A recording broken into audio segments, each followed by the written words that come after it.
నభగుడి కొడుకు నాభాగుడు. ఈ నాభాగుడు 12 సంవత్సరాలు గురుకులంలో ఏకధాటిగా వరుసగా విద్యాభ్యాసానికి వెళ్ళాడు. ఈ లోపల ఈ నభగుడికి అన్నదమ్ములు 6. ఈ 6లో ఈ నభగుడికి మానేసి మిగతా 5 రాజ్యాన్ని పంచేసుకున్నారు. నభగుడి నాభాగుడి విద్యాభ్యాసం పూర్తయ్యాక, అన్నయ్యలారా నా భాగం ఏది, నేను ఎక్కడ ఉండను అంటే, నువ్వు చనిపోయావేమో అనుకున్నాము, అందుకనే నీకేం భాగం పెట్టలేదు, అందుకని నువ్వు మీ నాన్నగారిని అడుగు అని అంటారు. అప్పుడు అన్నయ్యలు, మీతో నేను ప్రేమగా ఉండాలి, నేను మీతో యుద్ధం చేయలేను అని చెప్పి తండ్రి దగ్గరికి వెళ్తాడు. ఆ తండ్రితో ఇలా చెప్తాడు, నాకు ఏ భాగము ఇవ్వలేదు అన్నదమ్ములు అని చెప్తే, నేను వాళ్ళతో యుద్ధం చేయలేను, వాళ్ళతో ప్రేమగానే ఉంటాను, కానీ నేను బతకాలి కదా, నేనేం చేయను అని అడిగితే, అప్పుడు నీకు అన్నదమ్ముల మీద ప్రేమ ఎంతో గొప్పగా ఉంది, నువ్వు వంశాన్ని నిలబెడతావు అని చెప్పి నాభాగుడికి ఒక ఉపాయం చెప్తాడు. నైమిషారణ్యంలో ఒక సత్రయాగం జరుగుతుంది 6 నెలలు. వాళ్ళకి 6వ రోజు కర్మ ఏం చేయాలో తెలియక తికమక పడుతున్నారు. నువ్వు 12 ఏళ్ళు అన్నీ చదువుకుని వచ్చావు కదా, వాళ్ళకి యజ్ఞంలో సత్రయాగంలో 6వ రోజు ఏం చేయాలో ఒకసారి చెప్పు, అప్పుడు వాళ్ళు నీకు సంపదనిస్తారు అని చెప్తాడు. అప్పుడు నాభాగుడు నైమిషారణ్యం వెళ్తాడు. అప్పుడు వెళ్ళినప్పుడు యజ్ఞం జరుగుతుంది. 6వ రోజు యజ్ఞం ఏమీ చేయటం లేదు వాళ్ళు. ఇవాళ 6వ రోజు కదా, యజ్ఞంలో ఏం చేయట్లేదండి అని అడిగితే, 6వ రోజు మాకు ఏం చేయాలో తెలియటం లేదు అని చెప్తారు. అలా అయితే నేను చెప్పనా అంటే చెప్పమంటారు. 6వ రోజు అప్పుడు ఈ నాభాగుడు 6వ రోజు ఏం కర్మ చేయాలో అన్నీ చెప్తాడు. చెప్పిన తర్వాత అక్కడే ఆ యజ్ఞం దగ్గరే ఉంటాడు 6 నెలలు. చిరునవ్వుతో ఉంటాడు, ఎప్పుడు విష్ణునామస్మరణ చేస్తూ ఉంటాడు. అక్కడ చేసేవాళ్ళు అంగీరస గోత్రం వాళ్ళని ఆంగీరసులు అంటారు. వాళ్ళందరూ మహామహిమ కలవాళ్ళు.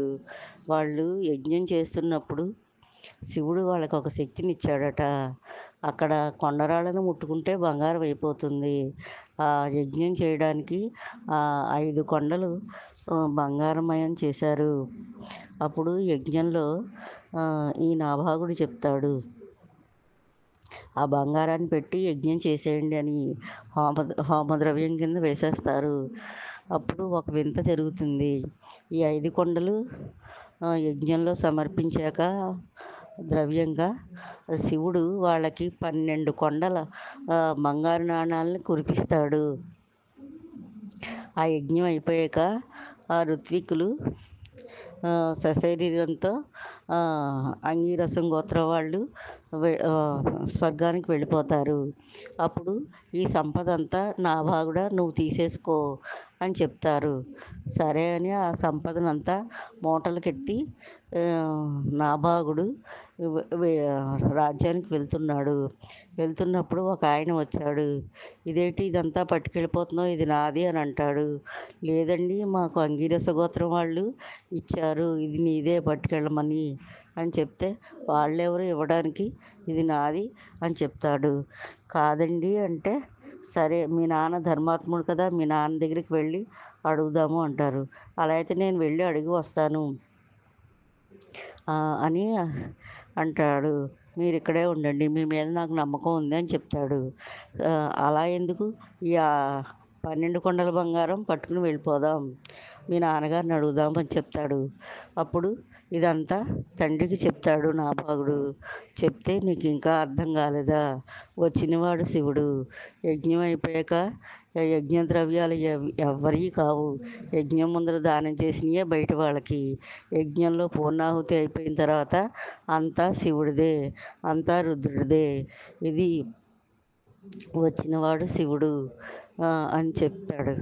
అప్పుడు నాభాగుడు ఆ శివుడి కాళ్ళ మీద పడిపోతాడు. పడిపోయి నన్ను క్షమించండి ఈశ్వర, నేను తప్పు చేశాను, ఇది మీ ద్రవ్యము, నేను ముట్టుకోను, మీరు పట్టుకెళ్ళండి అంటాడు. అప్పుడు దాకా నల్లగా పొడవుగా ఉన్న ఆయన తెల్లగా మారిపోతాడు. శివుడు, ఇది నాకెందుకయ్యా, నువ్వే తీసుకో, నీ నీ నీ ధర్మాన్ని, నీ తండ్రి ధర్మాన్ని లోకానికి తెలియజేయడానికే నేను వచ్చాను అని చెప్తాడు. అప్పుడు నాభాగుడు ఆ సంపదనంతా తీసుకుంటాడు. రాజ్యాన్ని లో యజ్ఞయాగాదులు అన్నీ చేసి సుభిక్షంగా ఉంటారు.